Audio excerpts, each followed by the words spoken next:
يسعد صباحكم ومساءكم أصدقائي. وصفتنا لهذا اليوم هي تخليل المخلل الخيار. رح أقدمه لكم بطريقة سهلة ومبسطة ومقرمشة. أتمنى أنه وصفتي تنال إعجابكم. بس امشوا معاي بكل خطوة مثل ما عملتها ورح تنبهرون من المخلل الخيار لأنه فعلا طعم مبهر.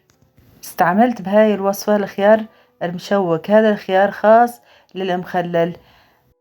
طبعا الخيار بس غسلته وعقمت المطربانات وعبيتن بهذا الشكل. ضفت بكل مطربان حبات ثوم، وضفت كاسة شاي من الخل التفاح أو خل عنب اللي تفضلون تضيفونه.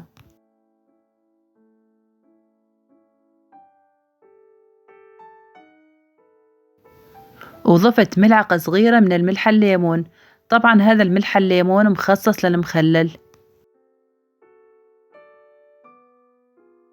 وضفت ملعقة من السكر أو الشاكر، طبعا هذا السكر يعطينا لون الخيار يصير لونه ذهبي. وضفت بكل مطربان ملعقتين طعام ملح صخري، طبعا هذا الملح خالي من اليود.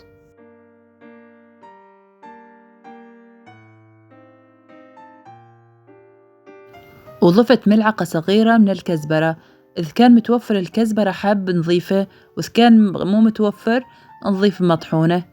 بإمكانكم أنه تستبدلون البقدونس بكزبرة خضراء ونستغني عن الكزبرة المطحونة. الطريقتين صح، اللي تفضلون تضيفونه المتوفر معاكم تضيفونه.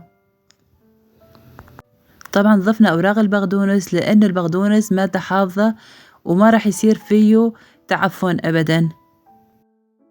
وراح نكمل تعباية المطربانات بالمي، لازم تكون المي دافية، ما لازم تكون حارة ولا لازم تكون باردة مشان تسرع علينا عملية التخليل. لازم تكون درجة الحرارة فاترة.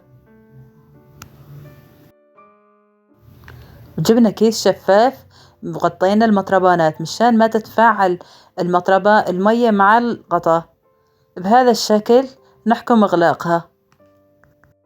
راح نحرك المطربانات مع بعض مشان تختلط عليه المواد الموجودة به والملح يذوب. وراح نتركه بمكان دافي لمدة 15 يوم أو 10 أيام يكون جاهز.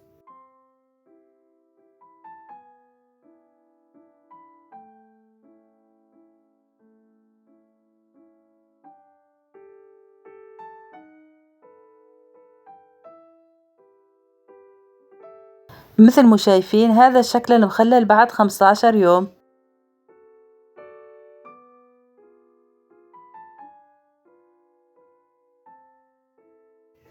راح نفتح المطربان ونشوف النتيجة. ما شاء الله النتيجة مبهرة.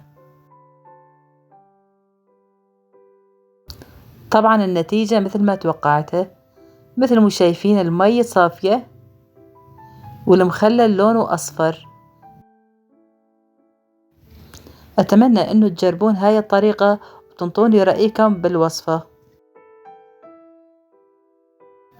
طبعا إذا سويتون نفس الطريقة اللي سويتها ومشيتون معاي بكل خطوة مثل ما سويتها رح أضمن ليكم لمدة سنة أو أكثر.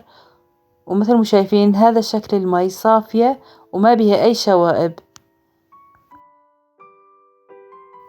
إذا عجبتكم الوصفة ونالت إعجابكم لا تنسوا اللايك، وإذا كنتم جداد بالقناة لا تنسوا الاشتراك بالقناة فضلا وليس أمرا.